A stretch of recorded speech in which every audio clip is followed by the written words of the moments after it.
Bulan menggantung tinggi di atas Bandung, menebarkan bayangan seperti kerangka di halaman sekolah yang sunyi. Sudah lewat tengah malam. Bangunan tua Belanda itu berdiri kokoh, tapi kesunyian tidak pernah benar-benar kosong.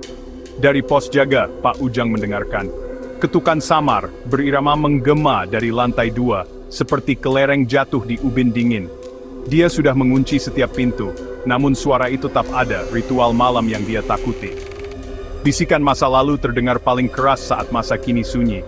Dia mengeraskan radionya, tapi ketukan itu menembus statis. Lalu, melodi lembut menyedihkan melayang masuk. Lagu pengantar tidur anak, kuno dan menyedihkan. Pak Ujang merinding. Dinginnya bukan dari udara malam, tapi dari dalam hati sekolah. Ini adalah tanda-tanda pertama dari penghuni tak terlihat yang menguasai malam. Setiap bayangan menyimpan rahasia, setiap sudut sebuah cerita. Di siang hari, siswa dan guru adalah tamu. Di malam hari, penghoh-roh yang terikat pada tragedi menampakkan diri. Bisikan, langkah kaki, dan lagu-lagu sedih bergema di koridor kosong, menunggu seseorang untuk mendengarkan.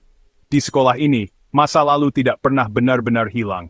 Fondasi sekolah ini diletakkan di era kolonial Belanda. Dinding tebal dan langit-langit tingginya menjadi saksi zaman lain. Sebelum menjadi ruang kelas, tempat ini adalah rumah sakit lapangan selama Perang Kemerdekaan, tempat penyembuhan dan penderitaan. Dindingnya menyerap rasa sakit dan ketakutan, lantainya ditandai oleh perjuangan sebuah bangsa. Ketika perdamaian kembali, tempat ini menjadi sekolah, tapi beberapa noda terlalu dalam untuk dihilangkan. Kejadian aneh mulai terjadi, persediaan medis muncul, bisikan dalam bahasa Belanda, dan bau antiseptik yang tiba-tiba. Jiwa bangunan itu tetap ada berlapis-lapis dengan kenangan dari setiap era. Prajurit, perawat, dan lainnya.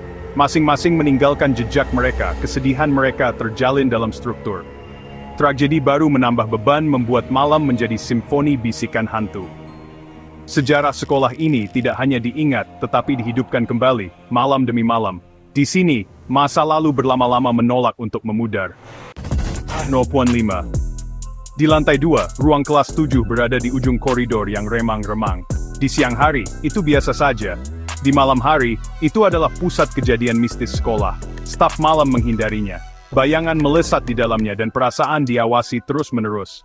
Kamera CCTV rusak setelah matahari terbenam, rekaman menghilang menjadi statis, atau menunjukkan sosok-sosok yang buram dan bergerak. Fenomena yang paling umum, suara samar anak-anak menyanyikan lagu rakyat lama, atau seorang anak menangis.